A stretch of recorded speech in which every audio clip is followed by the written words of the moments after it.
آج انکار کرو یا اقرار کرو، تمہیں کھلا موقع دیا ہے، حتیٰ کہ تم کافر بن کے زندگی گزارنا چاہو، نمرود بن کے جینا چاہو، فرعون بن کے جینا چاہو، حامان بن کے جینا چاہو، ہم تجھے دنیا پہ موقع دیں گے۔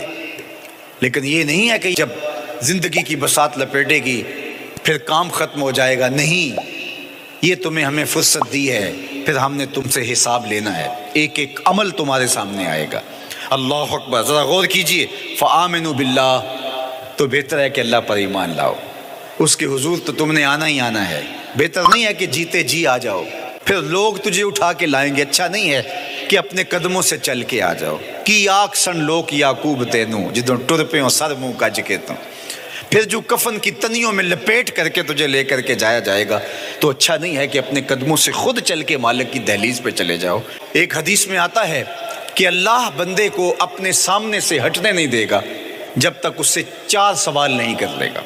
آپ دیکھیے، میں دیکھوں کیا ہم ان سوالوں کے جواب دینے کے لیے اپنے آپ کو تیار کر رہے ہیں۔ پہلی چیز، اللہ پوچھے گا عمر کہاں گزاری۔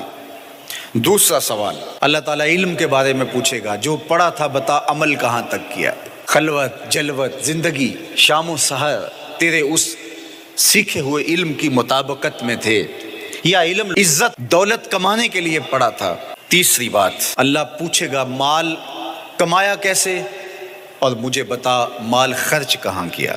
آج لوگ نیب سے ڈرتے ہیں کہ ہم سے پوچھ نہ لیا جائے کہ یہ آیا کہاں سے، منی ٹریل پیش کرو، یہاں ہم بچ جائیں گے۔ کوئی مکر، کوئی دھندا، کوئی فریب چل جائے گا، کوئی پریشر، کوئی افرادی قوت، کوئی سیاسی اثر و رسوخ، کوئی رشوت، کوئی سفارش، کچھ نہ کچھ تو راستہ نکل ہی آئے گا۔ اور آج کی دنیا میں صرف یہی پوچھا جاتا ہے کمایا کہاں سے، یہ نہیں پوچھا جاتا خرچ کہاں کیا، جیسے چاہو خرچ کرو، لیکن وہاں سوال ہوگا وَفِيمَا أَنفَقَهُ، خرچ کہاں کیا، یہ سوال بھی کیا جائے گا۔ وَعَنْ جِسْمِهِ فِيمَا أَبْلَاهُ، اور جسم کے بارے میں پوچھا جائے گا، اس جسم کو دی ہوئی توانائیوں کو خرچ کہاں کیا۔ بعض روایت میں عن شبابہ فیما ابلاہ، جوانی کے بارے میں پوچھا جائے گا، تیری جوانی کے خوبصورت دن کہاں گزرے، مجنوں بن کے چوکوں میں کھڑا تو نہیں رہا، پارکوں کے گرد پروانوں کی طرح گھومتا تو نہیں رہا، تیری نظر بدکاریاں تو نہیں کرتی رہی، اپنی خواہشات کا غلام بن کے زندگی تو نہیں گزاری، تیری ساری رات 4 انچ کی سکرین کے اوپر بدکاریاں کرتے بسر تو نہیں ہوئی۔ پوچھا جائے گا بتا جوانی کہاں گزری، جوانی مستانی ہے یہ کہہ کر کے تو نے ہر ضابطے سے چھٹی تو نہیں کر لی تھی، یا جوانی کے تقدس کو تو نے محفوظ کیا اور راتوں کی تنہائیوں میں اللہ کے حضور سجدہ ریزی کرتا رہا۔ میرے اور آپ کے آقا و مولا نے فرمایا جو جوان جوانی میں توبہ کرے وہ اللہ کو محبوب ہے۔ اللہ اکبر۔ اور اللہ جن 7 لوگوں پر اپنے عرش کا سایہ کرے گا ان میں سے ایک شخص کا ذکر کرتے ہوئے فرمایا وَشَابٌ نَشَأَ فِي عِبَادَةِ اللَّهِ، وہ جوان جس کی جوانی اللہ کی عبادت میں گزری، قیامت کے دن جب کوئی سایہ نہیں ہوگا اللہ اسے اپنے عرش کا ٹھنڈا سایہ عطا فرمائے گا۔ میرے مخاطبین جو اس وقت میرے سامنے موجود ہیں بالمشافہ، اور پوری دنیا کے اندر جو اس وقت مجھے دیکھ رہے ہیں، ان میں زیادہ تر تعداد نوجوانوں کی ہے، تو میں آپ سب سے مخاطب ہوں اور آپ کو کہتا ہوں کہ یہ جوانی دوبارہ نہیں ملنی۔ بندہ کہتا ہے بڑھاپا آئے گا دیکھ لیں گے، جس طرح ہر چیز کا سرور جوانی میں ہوتا ہے، ہر چیز کا لطف بندہ کہتا ہے جوانی میں ہے، سجدوں کا جو لطف جوانی میں ہے وہ کسی اور زمانے میں نہیں ہے۔